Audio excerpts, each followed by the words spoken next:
এখানে কি করতেছে?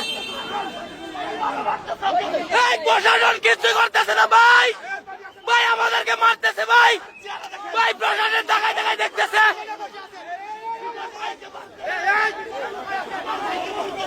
ব্যবসায় কোনো লস নাই। আল্লাহ বলতেছেন, ওই আল্লাহ বলতেছেন, বন্ধু আপনি তো কষ্ট পান কাফেরদের কারণে, মুনাফিকদের কারণে, কিন্তু আমি একটু সাহস দেই, দেন তো দেখি। ওয়ালান তারদা আনকাল ইয়াহুদু ওয়ালান নাসারা হাত্তা তাত্তাবিআ মিল্লাতাহুম।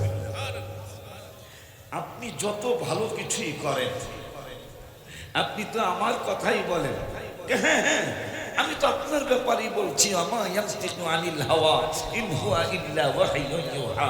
আপনি আমার পুত্রদের ছাড়া কিছুই বলেন না। হ্যাঁ তাই তো।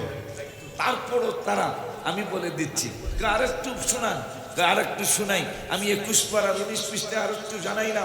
ওয়াসাদাকাল্লাহু ওয়া রাসূলুহু। শুধু আমি একা সত্য বলি না, আমার বন্ধুও সত্য বলে। আর একটু বলেন আল্লাহ, আর একটু বলি। মুনাফিকরা সূরা সারতে বলতেছেন কালাতিল আরাবু আমান্না 26 পারা 16 পৃষ্ঠা, যে এরা ইমানদার। আমি বলতেছি কুল্লাম তুমিন, বান্দরেরা একটাও ইমানদার না। এরকম সূরা আসেনি, এই কথা বলে না, আসেনি। দেখুন নবী সাল্লাল্লাহু আলাইহি ওয়াসাল্লাম তিরমিজিতে একটু একটু ভেঙে ভেঙে কথা বলি, যেহেতু আমার মসজিদ কেবলার মাঠ, আলহামদুলিল্লাহ। হ্যাঁ, যেহেতু আমার আদরের চন্দর আলোচনা করেন সারা বাংলাদেশে ঘুরে, আমাদের এখন আস্তে আস্তে বয়স ভাটির দিকে। আমার প্রথম সন্তান হুজুর কেবলা বড় ভাগ্নি যদি প্রথম বছরে আল্লাহ দিতেন, তাইলে আমার নাতি নাতনিরা নানা 1400 বার করতো, কথা হয় না। কিন্তু আমার তো সেটা হয় নাই।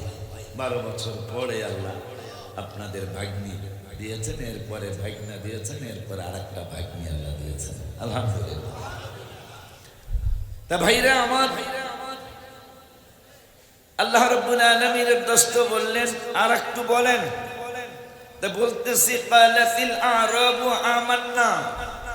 একদল মুনাফিক, মদিনা শরীফে, এটা শানে নজরুল আসছে, মদিনা শরীফে নবীজির কদম মোবারকে, মকবাজারের পীর সাহেবের কাছে না, ওলিউল্লাহ আশিকির কাছে না, স্বয়ং রহমাতুল আলামিনের কাছে যাকে বলছে আমরা ইমানদার গো।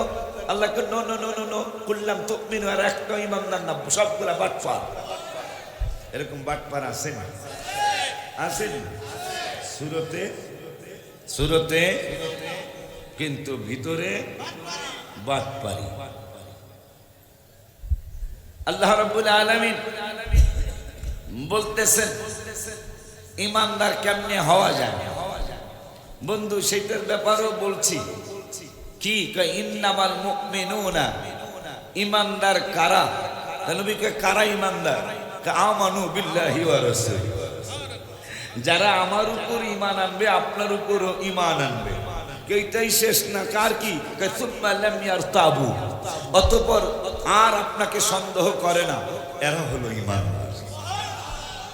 কিন্তু পৃথিবীর ইতিহাস প্রমাণ ঈমান আনছে, কালেমা শরীফও তো পড়ছি, কিন্তু বলেন নবীজির স্ত্রী আমাদের মায়ের ব্যাপারে ফালতু কথা বলে। মুনাফিক কি ছোট না বড়? আল্লাহ বলতেছেন ইয়াতলু আলাইহিম আয়াতি, কোরআন আমার, কিন্তু আমি তেলাওয়াত করব না, আপনি করবেন। সুবহানাল্লাহ। ইব্রাহিম বাবা দোয়া করছেন, ইয়াতলু আলাইহিম আয়াতি, এমন একজন রাসূল আমার বংশে পাঠান যিনি আপনার আয়াত তেলাওয়াত করে শোনাবেন। আর কি কয় আল্লিমুহুমুল কিতাব, শিক্ষা দিবেন মানুষদেরকে, নবীজি কিতাব শিক্ষা দিবেন। অথচ মুনাফিক বা নবী নাকি লেখাপড়া জানতেন না, নাউযুবিল্লাহ জোরে কয় না। তারা তাফসীর করে ওয়াজাদাকা দাল্লান ফাহাদা। এটা আমার বলতে সাহস হচ্ছে না, কেমনে বলি এই কথা। হ্যাঁ, নবীজির ব্যাপারে তাদের তাফসীর না, তাদের মন গড়া শয়তানি। তারা বলতেছেন নবী আপনাকে গুমরাহির মধ্যে পেয়েছি, এরপরে আমি হেদায়াত দিয়েছি। নাউযুবিল্লাহ। অথচ আল্লাহ 28 পারার 11 পৃষ্ঠায় বলছেন হুয়াল্লাযী আরসালা রাসূলাহু বিল হুদা ওয়া দীনিল হক। আপনাকে আমি সত্য সহ হেদায়েত দিয়েই, আসার আগে বলতেছেন হেদায়েত দিয়েই, হেদায়েত সহ আমি আপনাকে সত্য সহ আপনাকে আমি প্রেরণ করেছি। এরপর আগের আয়াতে কল ইউরিদুনা লিউতফিউ, আমার নূরকে তারা ফু দিয়ে নিভিয়ে দিতে চায়। এই নূর হলো আমার নূরের নবী, এই নূর হলো আমার নূরের নবী। কয় ইউরিদুনা লিউতফিউ নূরাল্লাহ, আমার নূরকে তারা ফু দিয়ে নিভিয়ে দিতে চায়, কিন্তু কি জানি এরপরে ইউরিদুনা লিউতফিউ নূরাল্লাহ বিআফওয়াহিহিম ওয়াল্লাহু মুতিম্মু নূরিহি, তারা যেই নূরকে নিভিয়ে দিতে চায় এইটাকে আমি আরো চমৎকার বলন্দ করব, আরো সুন্দর করে রূপদান করব। যদিও ওয়ালাউ কারিহাল কাফিরুন, কাফেরদের এটা পছন্দ না, কিন্তু মুনাফিকদের পছন্দ না হইল আমি আল্লাহর কিছু আসে যায় না। আমি আমার নূরকে আমি আরো সুন্দর রূপে রূপান্তরিত করে দেখাবই। আর এক জায়গায় বললেন ওয়ালাল আখিরাতু খায়রুল লাকা মিনাল উলা, আপনার পূর্ববর্তী সম্মান ইজ্জত তাজিম তাকরিমের চেয়ে পরবর্তী ইজ্জত সম্মান তাজিম তাকরিম আরো বাড়তেই থাকবে। এই জন্য সেই দিন পৃথিবীর অন্যতম সংস্থা নাসা, সেই নাসা যারা চাঁদে লোক পাঠায়, যারা গত 2 মাস না 3 মাস আগে 400 কিলোমিটার উপরের থেকে পৃথিবীর ছবি তুলতে গিয়ে দেখতেছেন খানায় কাবায় আলো জ্বলে, মদিনাতুল মুনাওয়ারায় আলো ঝলমল করে।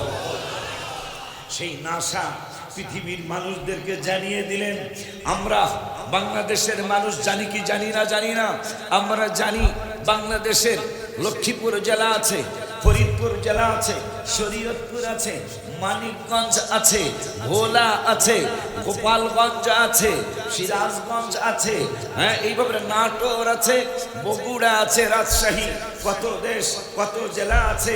বাংলাদেশের বিজ্ঞানীরা গবেষণা করে জানালেন, ও বাংলাদেশের মানুষ জানো বাংলাদেশের আবহাওয়া বাতাস কোন জায়গাটা শ্রেষ্ঠ?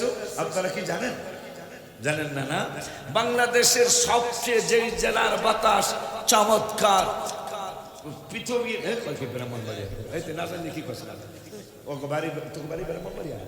আচ্ছা,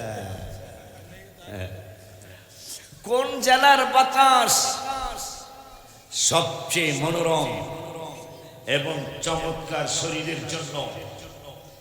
তো বাংলাদেশের বিজ্ঞানীরা বলতেছেন ওই জায়গাটা সবচেয়ে সুন্দর বাতাস, যেখানে একটু আগে দাদা গজল গেয়েছেন, ডুবাও কিংবা আমার কি জানি বললো কি পার করো ডুবাই আমারও ভুইল না ডুবাই আমারও ভুইল না। ওনার নাতি শাহ মখদুম রুবুস রহমতুল্লাহি আলাই কারবারটা দেখেন, যিনি ওলিদের ওলি, তার নাতি যেই জায়গায় শোয়া, বাংলাদেশের বিজ্ঞানীরা বলেছেন রাজশাহীর বাতাস বাংলাদেশের মধ্যে সবচেয়ে ভালো বাতাস। ওলিদের সম্মান কেমনে কমাবি তোরা ব্যাককল। এখন নাসা যারা চাঁদে লোক পাঠায়, এরা বললো আমরা সারা পৃথিবী, America, London, Switzerland, Japan, German, Italy, France, Pakistan, Afghanistan, Uzbekistan, Turkestan সহ আমরা সারা বিশ্বের বাতাস গবেষণা করেছি। দেখুন গবেষণা করে কি পেয়েছেন? নাসা কি পেয়েছেন? আমরা মুসলমান হই বা না হই, ইমান আনি বা না আনি, আমরা তোমাদেরকে গবেষণার রেজাল্ট জানিয়ে দিলাম। কি জানাচ্ছেন আপনি? জানাইলাম পৃথিবীর মধ্যে শ্রেষ্ঠ বাতাস হলো মুসলমানদের নূরের নবী হায়াতুন নবী, জিন্দা নবী, সমস্ত জাহানের নবী, যার ব্যাপারে তাফসিরে মারিফুল কোরআন হারামাইন শরীফাইনের টাকা দিয়া যেইটাকে ছাপানো হয়েছে, পুরান মসজিদগুলো মাগনা দেওয়া আছে, ওইটার মধ্যে লেখা, ওইটার মধ্যে সৌদি আরবের সরকার ফাহাদ ছিল, বাদশা ফাহাদ রেখাইছেন, লিখে দাও সারা বিশ্বের সমস্ত মাখলুকাতের জ্ঞান একসাথে করলে যা হবে, নূরের নবীর জ্ঞান একাই সবার চেয়ে বেশি। সুবহানাল্লাহ, সুবহানাল্লাহ।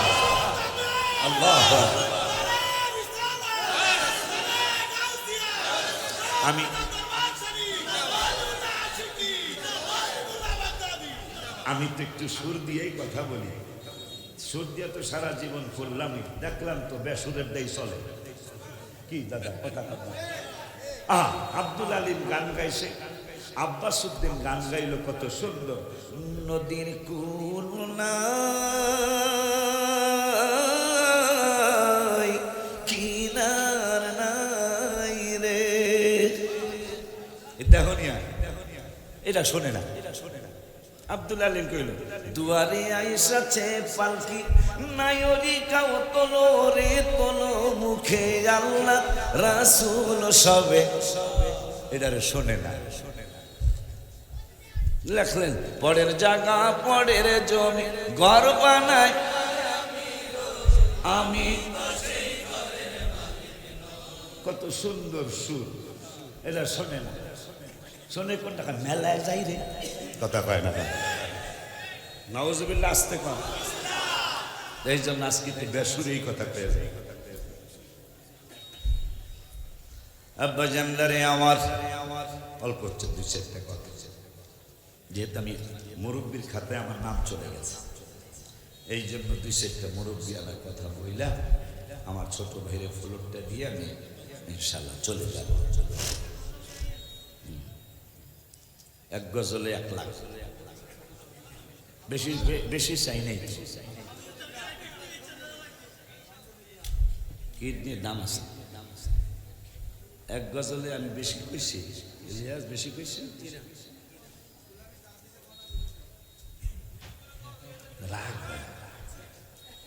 আমার হুজুরের ভাগনারা, একজনের নাম আলামী, উত্তর খানবাড়ি, একজনের নাম শমশেদ আশিকি, হাজারিবাগ টাইলসের দোকান, আর একজনের নাম সুজন আশিকি, তার বাড়ি হলো নরসিংদী।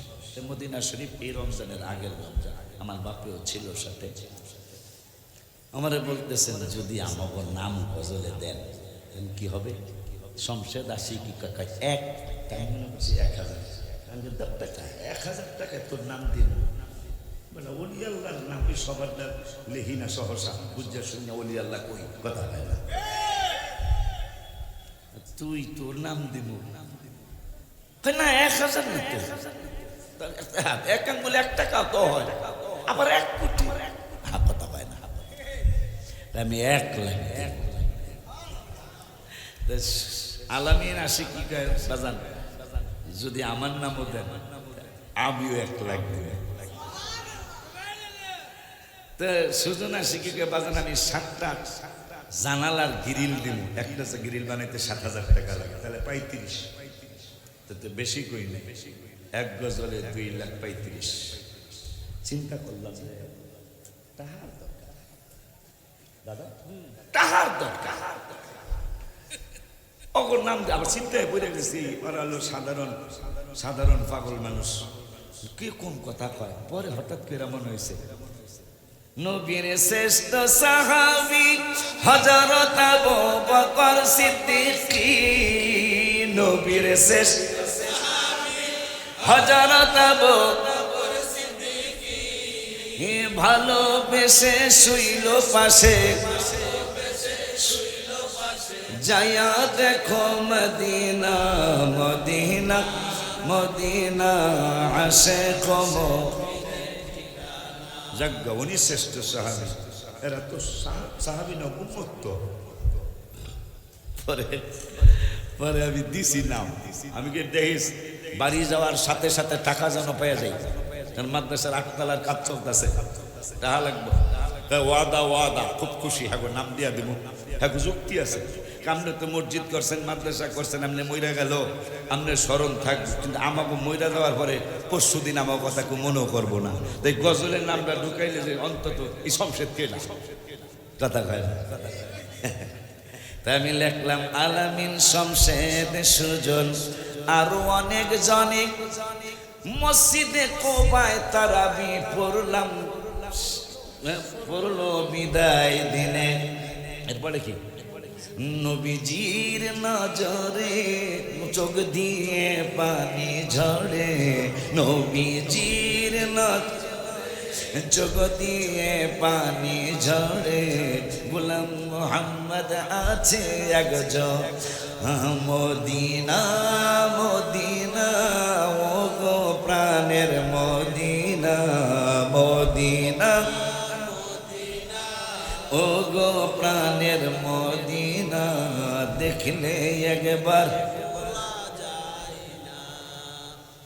এই গজলের মধ্যে এখন নাম দিয়ে দিছি, তাও কইছে কয়েক গজল কইয়েন, আমি কইছি এক গজলে 1 লাখ। যেহেতু এক গজলে আমার তো সাহস বাড়ছে, এক গজলে 2 লাখ পাইতে যেহেতু দিছে, তো 1 লাখ তো আর বেশি কই নেই। মারহাবা কন্যা। জানেন আল্লাহর হাবিবের শান, এক পাগলায় দোয়া করতেছে আমার মিজানুর রহমান চৌধুরীর মতো শিল্পপতি বানাও। আল্লাহ কয় কি